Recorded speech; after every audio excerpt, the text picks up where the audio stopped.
And buonasera a tutti. Good evening, y'all. Welcome back. It's another episode 64 of What's the Scoop. And it is a particularly exciting week, particularly exciting episode because we've got the NFL draft upon us. The draft will begin on Thursday and conclude on Saturday. We've got round 1 on Thursday, rounds 2 and 3 on Friday, and rounds 4 through 7 on Saturday. For those who haven't been following, the Tennessee Titans have the first overall pick, followed by the Cleveland Browns, New York Giants, and so on. And there's a lot of intrigue about what's going to happen on Thursday. There's a lot of speculation about who will get selected and where, and about what trades will or won't get made. There's a lot of conversation and a lot of speculation that we may see a rare occurrence with no NFL draft trades in round 1.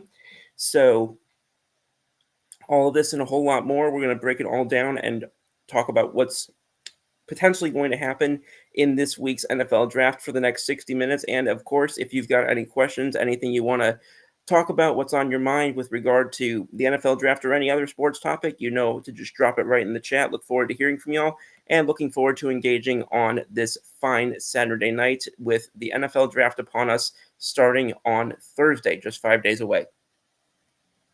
So, kicking it off, for most of the past several weeks, we've been hearing, and it sounds like it's pretty close to being finalized, that the Titans will draft Cam Ward number 1 overall.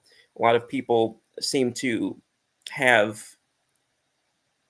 be viewing him as somebody who has really risen to the top of the heap with regard to quarterback talent in this draft, and a draft class that is widely considered to be one of the weaker ones that we've had in recent years. A lot of people not believing that there might be particularly any starter who ultimately emerges from this draft at the quarterback position. But it does seem like Cam Ward has kind of emerged as the favorite to varying degrees depending on who you listen to. And it looks like that will be the pick for the Tennessee Titans at number 1. And I want to talk about that for a second, because obviously, if you're a team that is in need of a quarterback, and you're a team that is very clearly looking to, if you want to call it rebuild or revamp or however you want to phrase it, then obviously you're in a position where you want to capitalize on your hope. What hope is your only opportunity in the next several years to pick first overall. Obviously, the objective is to not be making a high draft pick again for the foreseeable future. However, I look at this team and I look at where they were 5 years ago in 2020, when they were the kings of the AFC South, when they were the team that dealt kind of the final death blow to the Belichick-Brady Patriots, to the situation that they had with Mike Vrabel coming off that season 11-5, having one of the top offenses in the game, and being where they were with, they had Tannehill as their quarterback, they had they had AJ Brown leading their receiving core, but they had several other pieces, both offensively and defensively. And I've said this a couple of times, but it really was something I wanted to dive into with the draft upon us, and that's, how did it get here for Tennessee? Because you had a team that had Derrick Henry, who in 2020, that 2020-ish season, had a career year. You had guys like A.J. Brown at receiver, but you also had guys who were on the upswing at that position, like Corey Davis. You had at tight end, you had Jonnu Smith. You had several guys. You had one guy who was a 1,000-yard receiver, and you had another guy who was just barely missed that mark. You had 3 guys who received at least 5 touchdowns, and then that goes along with your running game, which you also had Tannehill running for 7 touchdowns in his own right. And that doesn't even talk about the defensive side of things. When you had Malcolm Butler, who was still only 30 years old, much to my surprise, you had several guys who were getting to the quarterback, guys like Harold Landry, Jeffrey Simmons, Jack Crawford, even though he was up there in age. You had Kevin Byard, who was considered an kind of prime years safety. So you had all these components, not a ton of them were necessarily long in the tooth when it came to potentially, being only a one and done type of player or being a player that was about to be falling out of his prime. Now, it was definitely the offense that had more bulk than their defensive side did. They actually had the worst the worst third down converting defense that year.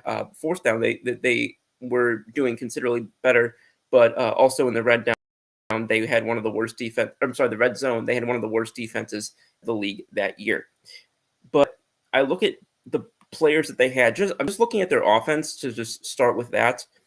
I look at Derrick Henry, who we obviously know what happened with him. But I look at him.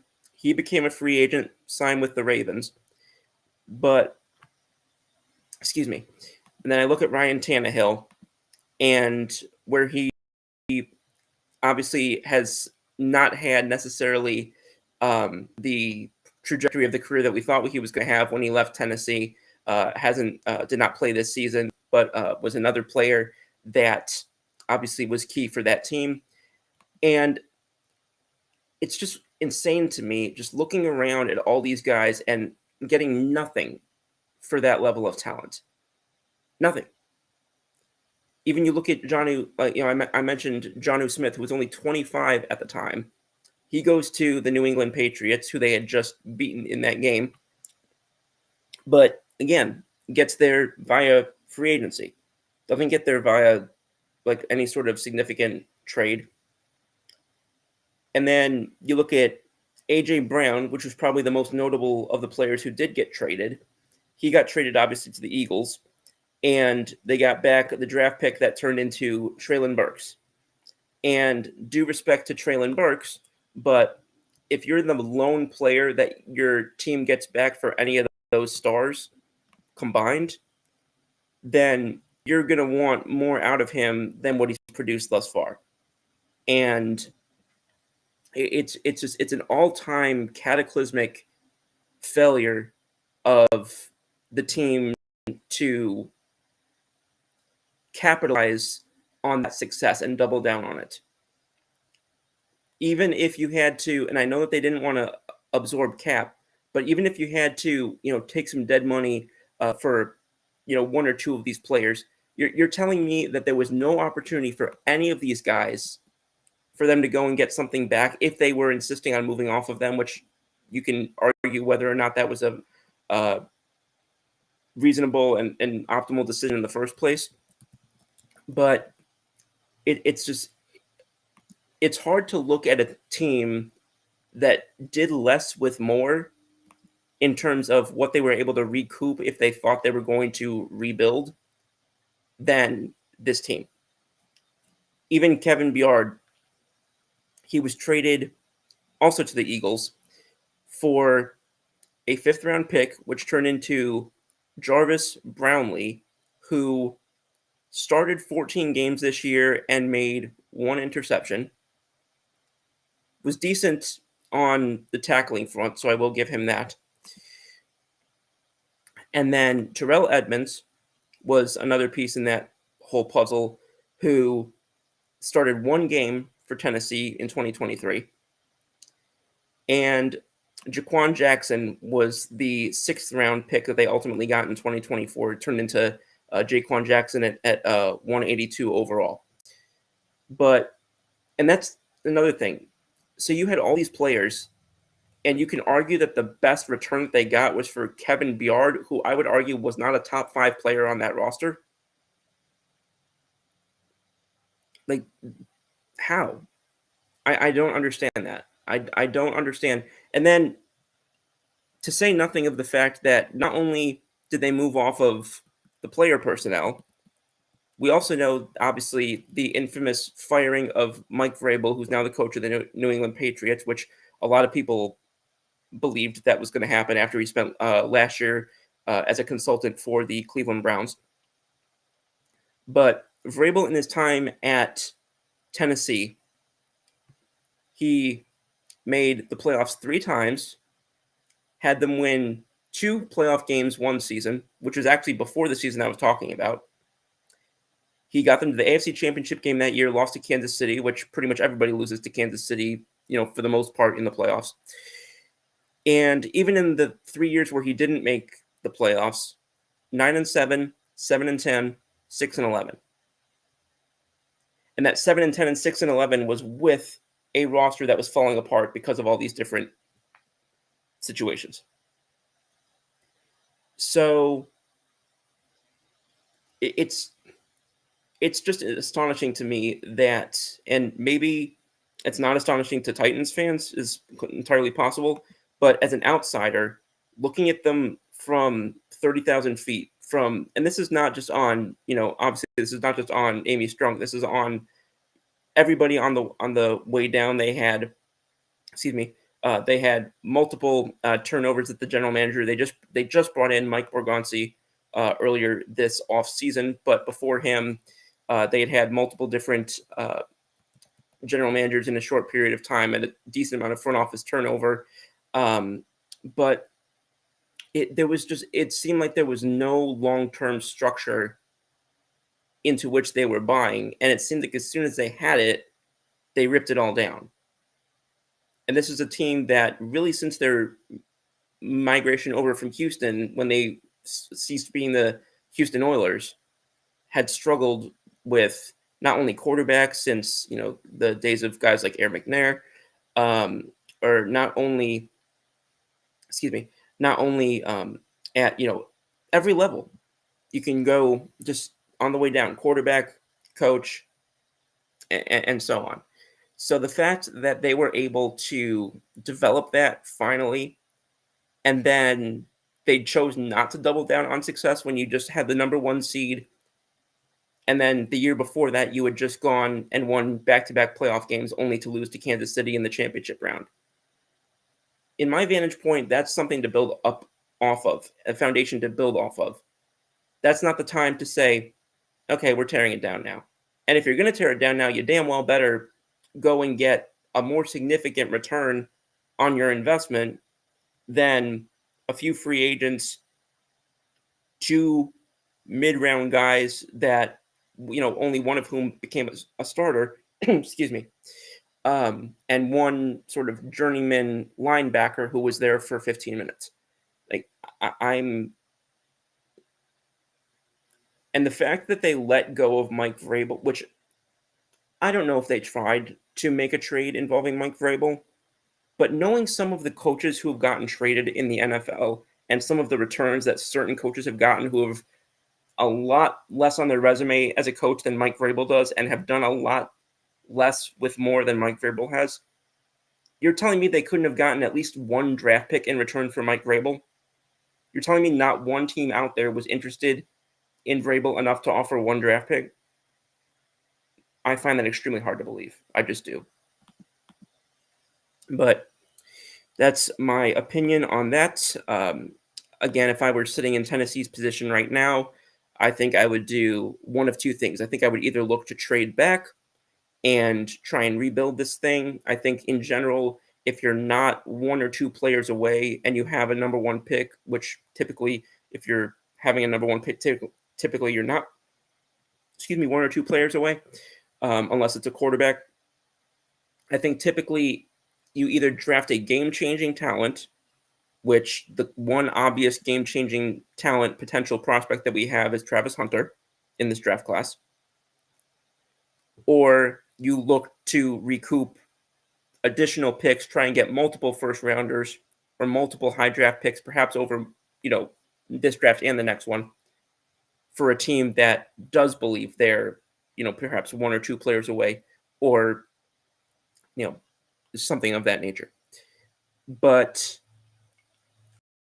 this just is such a colossal fundamental failure by the Tennessee Titans over the past few years, and it's really hard to compare. The only thing I can really compare it to is maybe the Chicago White Sox in MLB in terms of how much talent you had and ripping it all down. Now that being said, one difference there is the White Sox, they had players who they were not developing well and busted on a bunch of their value to the point where they were trading them for, excuse me, last night's discarded salmon.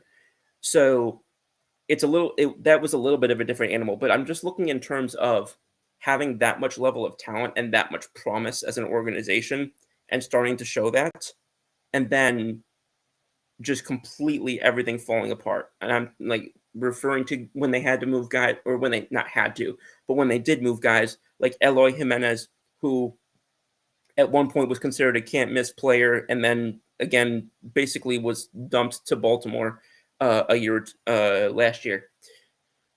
So that's my perspective. If I were in Tennessee's position, I would look at either trading back or at selecting Travis Hunter. I think typically, if you're in the position that they're in, more opportunities to hit on top level players is usually better for a team that's in that position.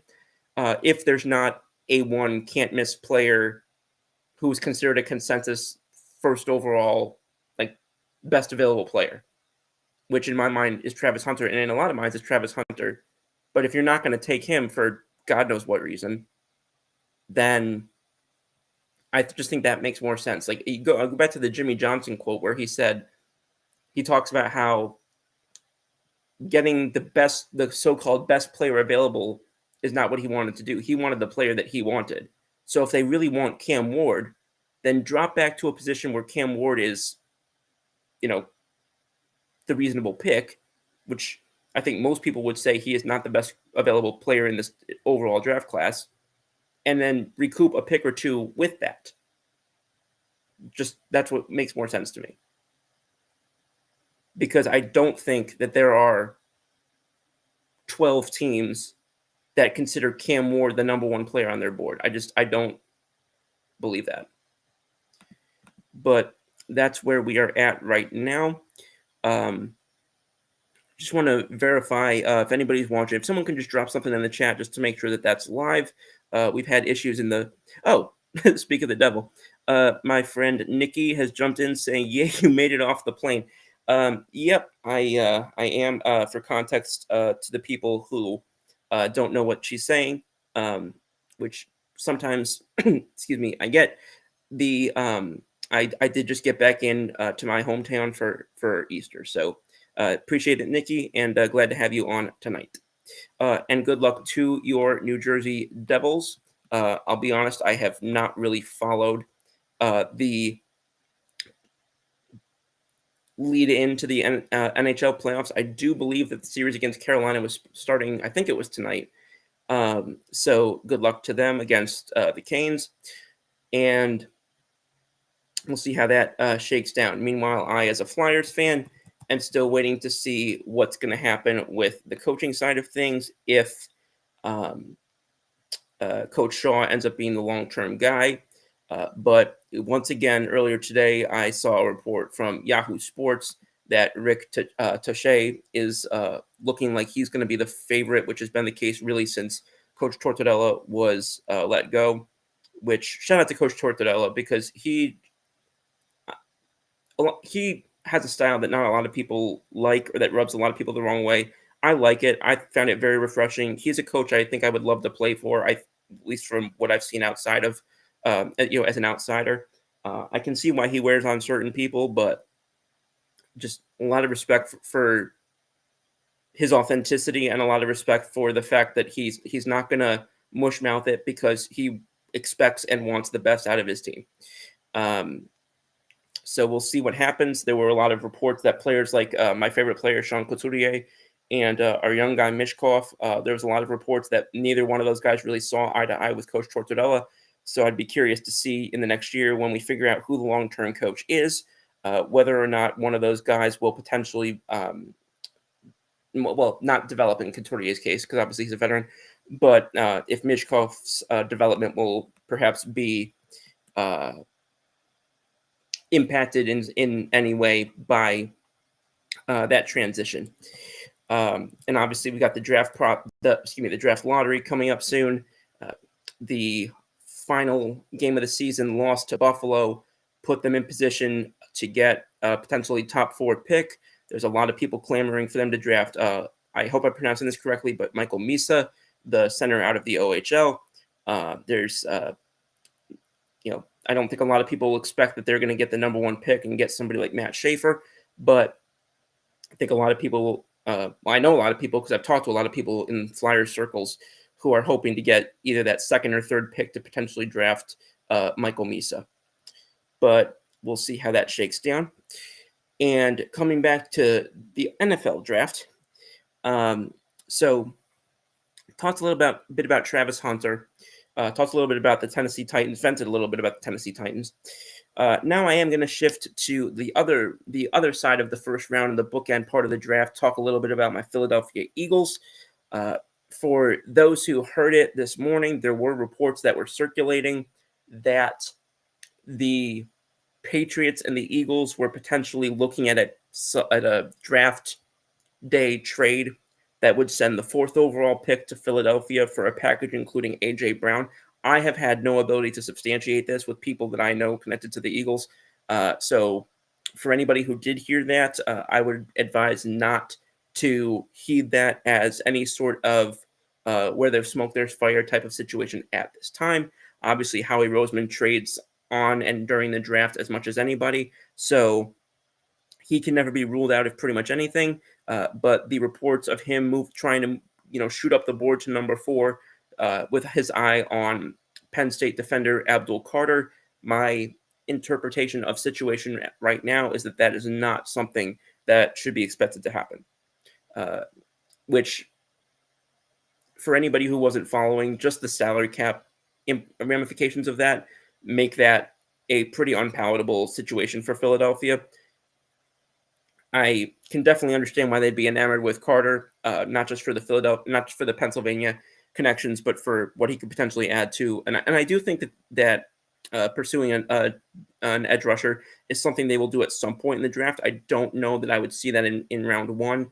I think that they're going to be targeted. I think if he falls far enough, I think they'd love to go up and get Malachi Starks. I think if he falls far enough, they'd love to go get that interior lineman or I think he played tackle, but he was looked at as somebody who was probably going to pivot to interior lineman out of Texas, Calvin Banks Jr. I think that they would really like to get him if they could, if by some miracle he falls far enough for them to jump up and get him. I have for a while thought that the Eagles were going to look to jump back from 32 and pick up a couple more draft picks and try and get maybe a 1 next year or a 2 or something of that nature. The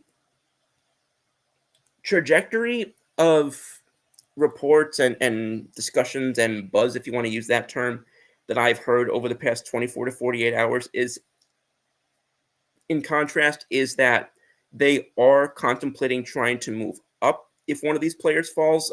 They have spoken on record and saying they don't have 32 first round grades on players. So if they do have one of those players on whom they have a first round grade that starts to fall past 16, 17, there is the potential for them to go up and make that move. They have 4 fifth rounders this year. They have an extra, I think it's an extra 2 or 3 next year. And so they do have the draft capital with which they can go and make that type of a move if they do want to go up the board instead of down. That would be somewhat surprising to me based on, again, my expectation having been that they would look to jump down the board a little bit. But they, again, like I said, they do have 4 fifth rounders this year. They have an extra 3 and an extra 5 next year, just to clarify what I was saying. They don't have a 6 or a 7 this year, and they don't have a 6 next year. So they're kind of mid-round centric with their draft capital both this year and next. But excuse me, in terms of different players who are being looked at, yeah, I mentioned Malachi Starks, another freaking Georgia defender, because apparently we don't have enough former Bulldogs. I'm not going to repeat every word of the Howie Roseman quote, but I very much felt what he was saying when he said, "Do you know how much it pains me to take all these expletive Georgia Bulldogs?" As a longtime Alabama fan, it wasn't particularly um, uh, a party for me to see them go to Philly either until the Super Bowl. Obviously, that kind of does change things a little bit. The other players that are looked at as potential targets, safety from South Carolina, Nick Amenwari. He is somebody who is kind of all over the board for a couple different teams and different scouting places. But if the board falls that way, that is somebody who, and if they don't get their hands on Starks, he's some people consider him one of the next best safeties on the board if they do go that route. A couple of edge rushers, they're connected to guys like Donovan Iziriaku off of Boston College. Guys like Shamar Stewart out of Texas A&M, also an edge rusher. So a lot of people believe they'll either go D-line or safety with this selection. Another guy who's gotten multiple connections with the Eagles has been Mississippi. Shout out Mississippi, my new home state. Defensive tackle Walter Nolan, who I don't expect to fall far enough for Philly to get him, but if he did by some miracle, that would be really exciting. And then, I mentioned some people thinking that they could potentially trade down. And then a couple of other names just being floated around there, guys like Armand Membu out of Missouri. And if they went the offensive side of the ball, would be people like North Dakota State's Gray Zabel. Hopefully that works out better than the last North Dakota State player they drafted offensively. With the due respect that is owed to former quarterback Carson Wentz. So that's kind of where things are looking right now. Again, like I said, there's a lot of belief that this selection will either be a safety or a lineman. More likely defense than offense, but they never fail to want to beef up their line. At some point, they do expect to draft tight end because for those who haven't followed, Dallas Goedert, the tight end, they jumped up to draft in 2018, I think it was, to leapfrog, ironically, the Dallas Cowboys to get him. He is expected to get moved. He's been kind of banged up. He's been a bit of a declining player the last couple of years, and they believe that they can get more value in bringing in a new tight end. So do look for them to draft a tight end at some point in this draft. I don't necessarily believe that would be a first or even a second round play, but there are a lot of people, myself included, who do expect that will be a move at some point. I at one point thought they could go and I'm talking very late in the draft, could potentially have gone QB as a depth guy behind Jalen Hurts because they moved off of Kenny Pickett. However, they did bring in Dorian Thompson-Robinson in the trade with Cleveland, so he is somebody who has become part of their quarterback depth chart. So that may eliminate whatever chance there was of them bringing in a QB3 via the draft. They also brought in A.J. Dillon as their number 2 running back from Green Bay, and they brought in two former Giants defenders in Adoree Jackson and Azeez Ojulari. So a few of those moves as well helped to neutralize losses of certain players. But they did suffer some significant losses. They lost two very solid defensive backs in Darius Slay and C.J. Gardner-Johnson, and they lost two solid trench players in Josh Sweat and Milton Williams. And then the offensive guard, Mekhi Becton, going to the Chargers as well. So it was definitely as much as this team is obviously the Super Bowl reigning champions and should be considered the team to be going into 2026 or 2025, 2026, however you want to characterize that. This is not the same roster that it was in February. They did lose some significant players. They brought in some significant players. So, but also just looking at the way that the team has operated under Howie Roseman. They've used 10 out of their 13 first-round picks under him. So this doesn't include the Chip Kelly era to address either offensive or defensive line. So that's another reason to potentially believe that if Starks doesn't fall to them, that they could go O or D line. I already talked about the Georgia connections, and they love their athletic guys. They had three guys. I'm sorry, three draft classes in the top 6 of most athletic draft classes according to NGS athleticism score since 2010. So there's a lot of that sort of analytical athleticism that they really look for as well. So those are definitely things to keep in mind when trying to evaluate what could happen at the bottom of that, at least that first round. And then players who are looked at as potential fits in days 2 and 3. One player that I did, if they did go quarterback, one player that I have heard at least smattering of discussion about is Alabama quarterback Jalen Milroe. Obviously, me being an Alabama fan, I am looking forward to seeing where he goes. And I did look at the sort of the breakdown analytically of some of these most of these quarterbacks in this draft class. And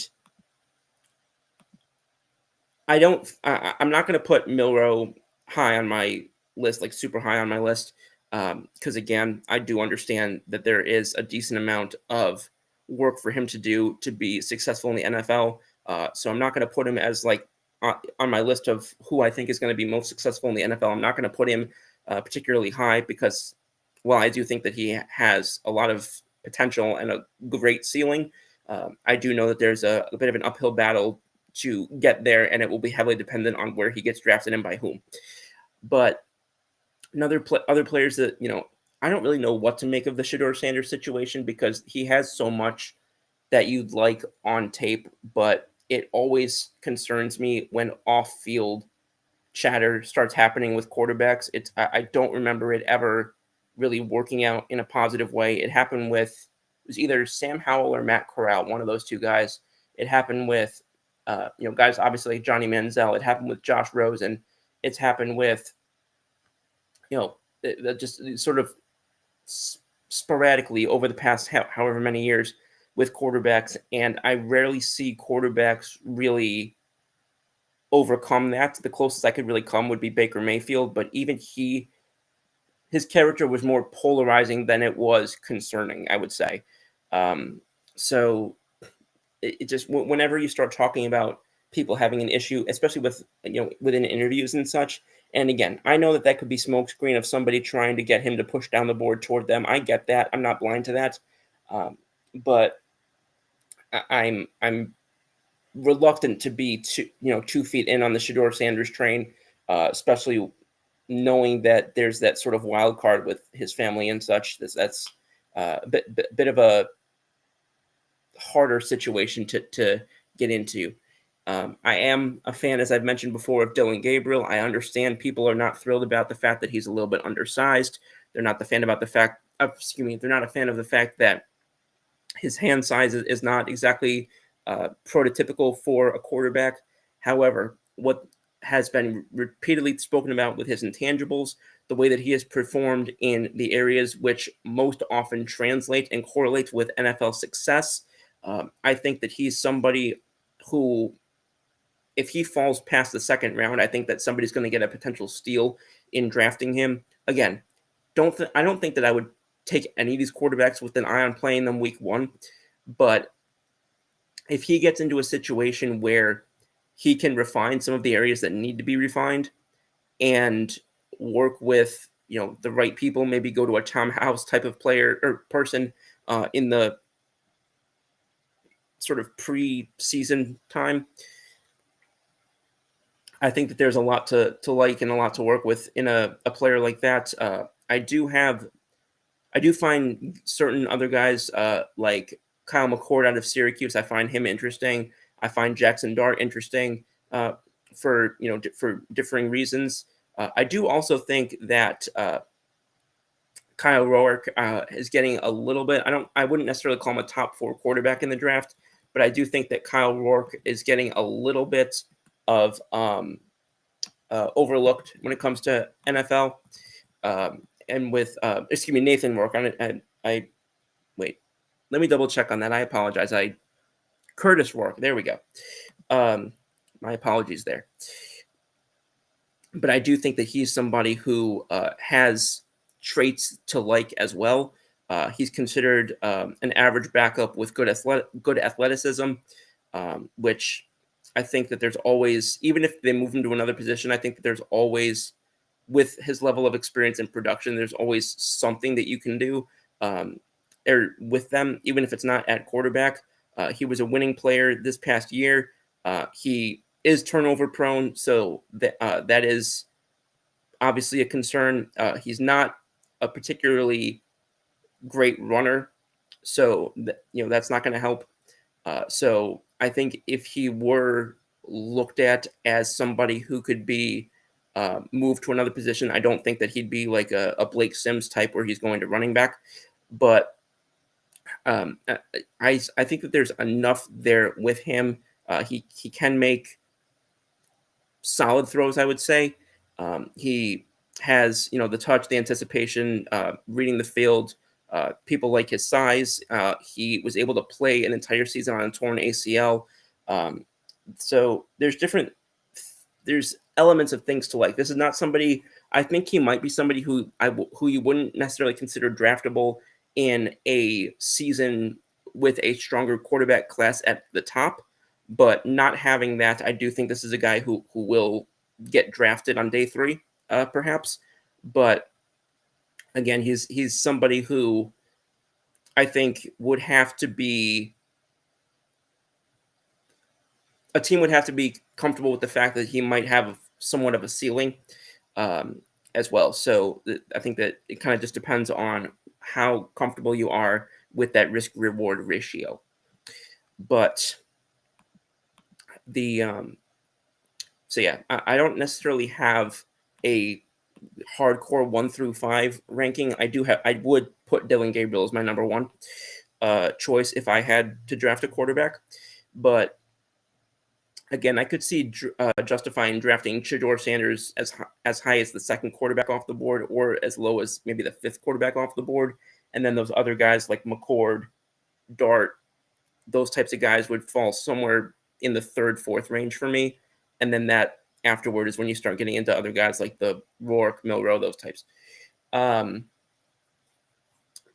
do think if a team waits until day 3, I do think if Milroe's still on the board at day 3, I think that's crazy. I don't necessarily think he'll be the 3rd best quarterback or 3rd most likely to succeed quarterback in the NFL off this draft, but I having watched him and having seen what he does from an intangibles level, which I'm very big on intangibles when it comes to quarterbacks. I can overlook a guy being an in short, or a guy having, not the biggest hands, or a guy who, one thing or another, but intangibles, concerns about them do make a difference for me. And in contrast, there's I don't necessarily know where it originated from, but there's this sort of general consensus in the NFL that any position other than quarterback, you'll overlook certain personality flaws to get the talent.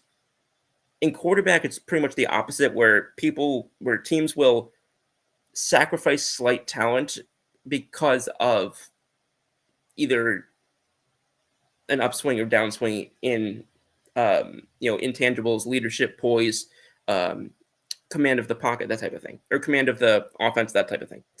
So I think that there's a lot to potentially look at from those vantage points as well, which is why my rankings are a little bit different than some people, because, excuse me, because I do look at things like athleticism. I do look at things like poise in the pocket. I do look at things like those types of intangibles, and I do shift my rankings based on that. Um, which is why somebody like Milrow potentially have uh, a higher grade for me than some others, than he might for some others, I should say. Same with Dylan Gabriel, or why on the flip side, I might be a little wary of somebody like Shedeur Sanders, where plenty of people probably have him as their number one quarterback. So again, just my perspectives. I'm one person with one set of information. There's plenty of people who are going to disagree with me, particularly on my number one quarterback being Dylan Gabriel. However, I will say last year I did say my two biggest arguments at quarterback for the draft were going to be that I would take Jaden Daniels first overall over Caleb Williams, and that I thought that Bo Nix to the Denver Broncos could be the best match between quarterback and team of that draft class. And gratefully, so far, those two look like hits. So I'm hoping that I can maintain that momentum going into this year. Excuse me. So coming off of that, I'm going to circle back and wrap up with more NFL draft in a little bit. However, because it just happened, I do feel an obligation to talk about the frustrating, irritating, disheartening, unacceptable, whatever term you want to use, walk-off against the Tampa Bay Rays for the New York Yankees earlier today. Because once again, they went in with prime position to win the game. It looked as if they pretty much had the game all but wrapped up literally in the ninth inning. And then, once again, with Devin Williams on the mound, hit, 4 earned runs come in, they end up losing the game. Now, that being said, Yoendris Gomez did not pitch particularly well, didn't get a single out. Carlos Carrasco pitched 4 innings, gave up 4 earned runs, did not pitch particularly well, only got 1 strikeout. Credit to Ian Hamilton, Luke Weaver, and Mark Leiter Jr. They held it down for 4 innings, particularly Ian Hamilton going 2 innings, which is not usually his role. So credit to those guys. Credit particularly to the offensive side that put up the 8 runs. He had a 3-hit game from Aaron Judge, also a 3 RBI game. You had 2 walks and 2 runs scored from Ozzie Cabrera. Absolutely love that. You had 2 runs scored from Ben Rice before he left the game after being hit by a pitch in his arm. He was going for imaging after the game, so we're hoping he's okay. Almost everybody in the lineup had at least 1 hit, save for Cody Bellinger, Jason Dominguez, and J.C. Escada. And again, Escada did not start the game. He came in replacement of Ben Rice after that injury. But Devin Williams, who was hailed as perhaps the biggest acquisition this offseason, even more so perhaps than Max Fried or Cody Bellinger.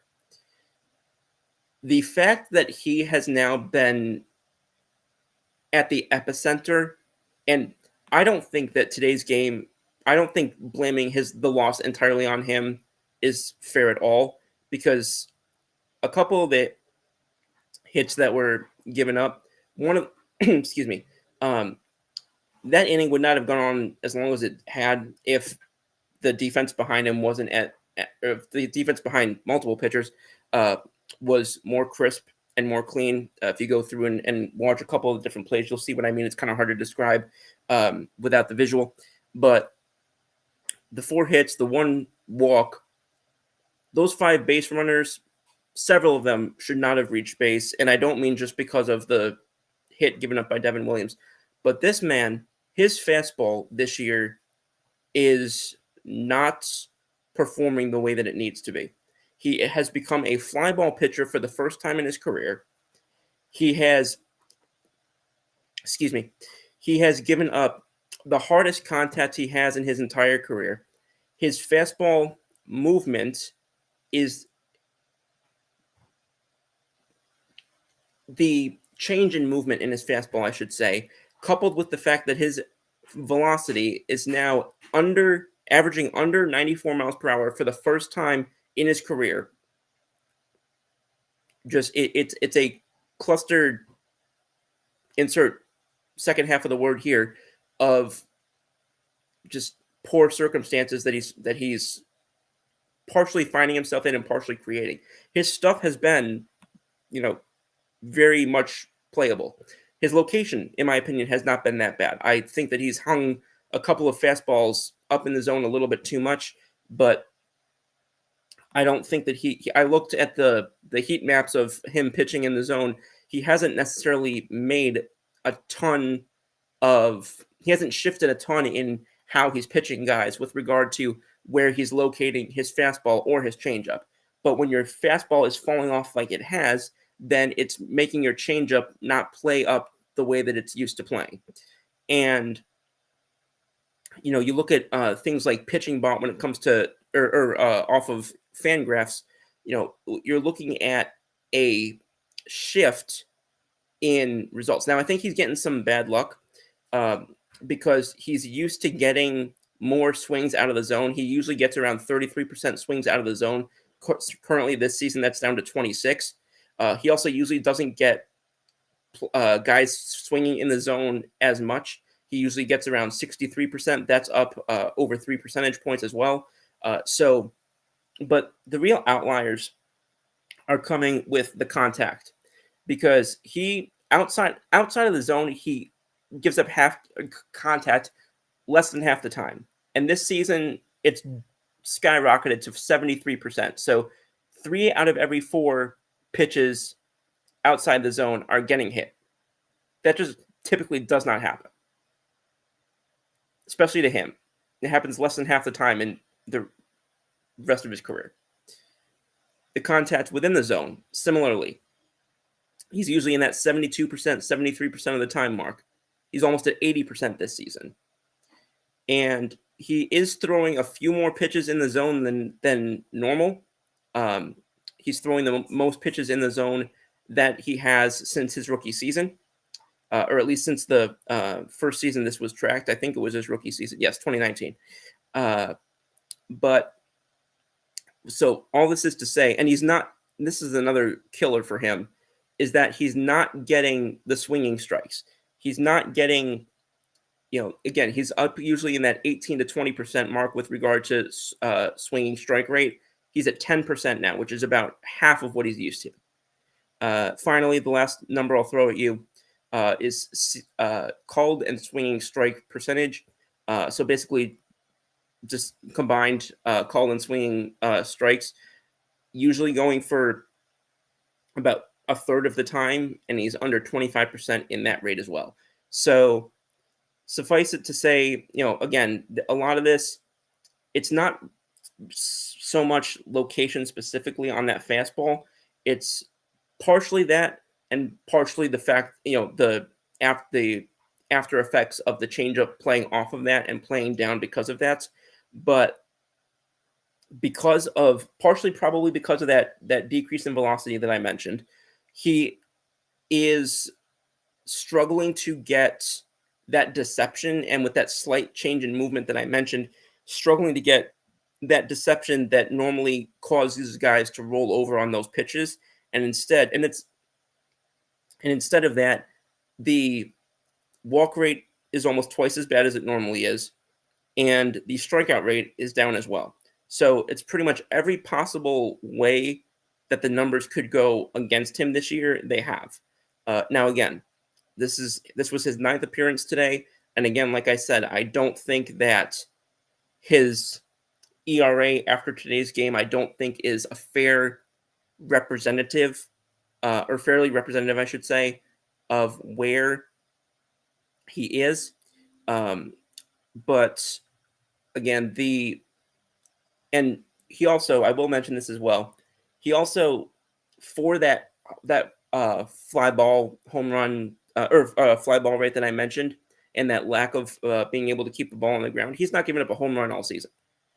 So of I think it's 15 hits that he's given up this season, not a single one has left the ballpark. So, and I've mentioned this statistic before: batting average on balls in play, and typically that's well representative from year to year. It tends to be volatile throughout the season, but year to year it tends to be a good representation of quote unquote how lucky or unlucky a pitcher is getting. That number usually hangs in the low 200s for him in terms of the batting average on balls in play. So basically, when a ball's hit in play, the chance of the batter being safe or out. And his is this year is 350. So there is some bad luck in play here.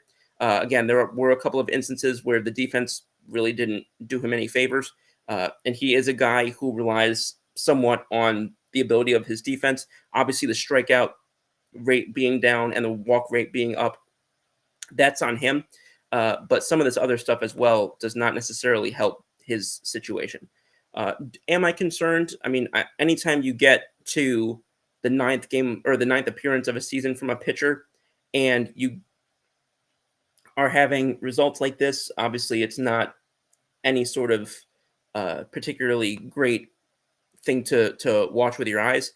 However, I do want to say that coming off of today, this is only the third game in which he allowed any earned runs, and only the second in which he allowed more than one. He needs to figure out what has happened with some of his stuff the last couple of days. His last four appearances, he's not struck out more than one batter, so that needs to get rectified. But I think that this is probably a mechanical thing. Probably, maybe he's holding the ball slightly differently. He's not his launch angle or not launch angle.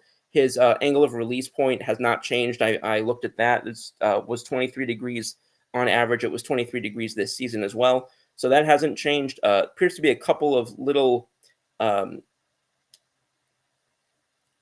edge things, I guess you'd say, or margin things that probably need to be tweaked. But I do think that it's reasonable to expect that he is going to figure it out one way or another. I think that the problems with some of the, like I talked about the issues with movement of his pitches. I can pull this up real quick here and kind of shed some more light on that. I can get my information up here because, and again, I can't show the graphics specifically, but just as an example, I talked about the changeup and the four seam playing off of each other. His four seam this year has gotten hit for a 364 batting average and a 533 on base percentage. That's beyond not like him. And he had some issues with his fastball a few years ago in 2021 where it got slammed for an OPS of over 1,000 also. So this is not entirely unprecedented for him, but the level that it's affecting his ability to play the changeup off of it is, I think, a little bit different than he's used to. So I think that some of this is going to be something that he'll probably go and meet with Matt Blake, probably try and maybe experiment with a couple things. But again, his changeup is what's gotten him this far in his career, and his ability, obviously, to master that did have an impact with his ability to play the four seam and the changeup off each other. So I do have reason to believe that will be successful. The line drives that that actually it's not been in that case. It has been his changeup that has been more of an issue for him, giving up line drives at a 39% clip off of his changeup this year, which is by far the worst it's ever been in his career. The ground ball rate that he usually gets off of his changeup is usually in the around 50% mark. It's at 15% right now, which actually his four seam is getting a far higher ground ball rate than is his changeup, which is the antithesis of what his career normally has been. But so, yeah, again, this there's a whole bunch of elements that seem to be in play here. If you look one season to the next, it doesn't his movement along the x-axis has not really changed according to anything that reflects what has changed. His the movement of his changeup and his four seam. Excuse me. Uh, has mild but negligible change in movement. So again, little nuanced things here that appear to be potentially factors, but uh, again, something that obviously they need to monitor, but something that I don't think necessarily is going to be a massive issue long term.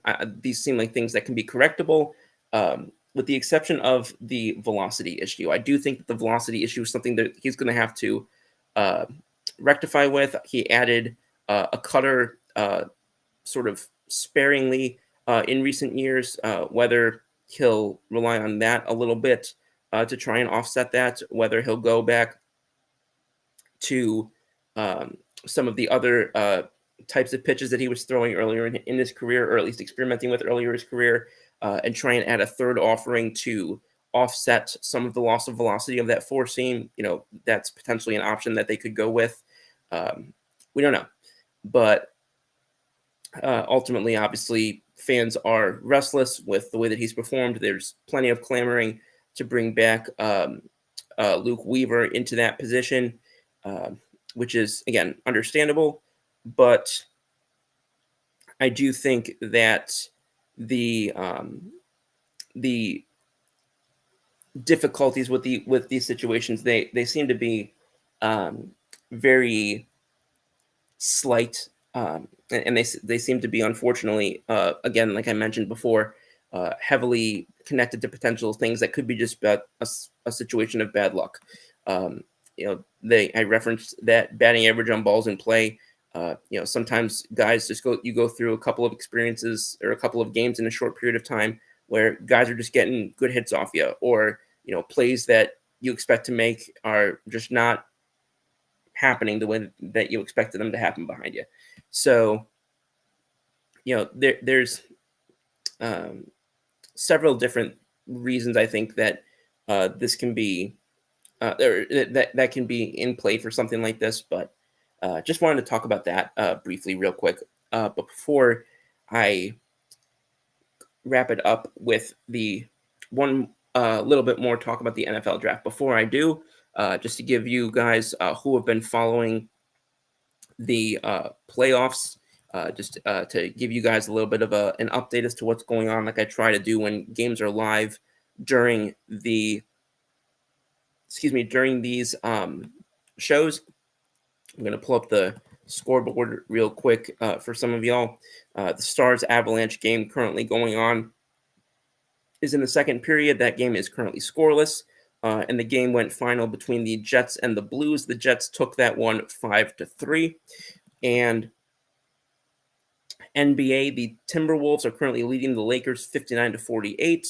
And the Knicks beat the Pistons earlier today on the road, 123-112. The Nuggets beat the Clippers 112-110. Wow, I remembered seeing that game and it was not that close. I'm surprised. And the Pacers defeated the Bucks on the road, 117-98. So all three road teams thus far today have won. Remains to be seen if the Lakers can make that a road sweep for the four teams today, but we shall see. All right, we've got about a minute left before the buzzer. So I just want to let y'all know, talked a little bit about, coverage of the draft later this week. Just wanted to let y'all know that I will be doing coverage of the NFL draft early in the 7 rounds. I will be on, I will be on not this channel as usual. I will be on a different site with some Eagles friends. We're going to be doing a live stream with Sports Ethos. That's the YouTube channel. It's going to be purely on YouTube. That's Sports Ethos, Ethos. I'm excited to join a fellow former Seton Hall Pirate, my buddy Brandon. and his friends over there on Thursday at 7:30 Eastern Time, 6:30 Central Time. Uh, and we're going to start going live Thursday night for round one. So if you want to see me and you want to catch some draft coverage with me involved, I want to express my gratitude to Sports Ethos and to my buddy Brandon for welcoming me on. Very excited. Y'all know I love doing draft coverage. Y'all know I'm always excited about the opportunity to do that with some of my close friends and to kind of share one another's different views and thoughts about the selections that are made, and of course talk about our favorite teams. And I'm excited to join with some fellow Eagles fans in the process this year. So come catch me on Thursday night at 7:30 Eastern, like I mentioned, at Sports Ethos only on YouTube. And I look forward to seeing you all there. Until then, I'll see you next time. Same scoop time, same scoop channel. Scoop out. Fly, Eagles, fly.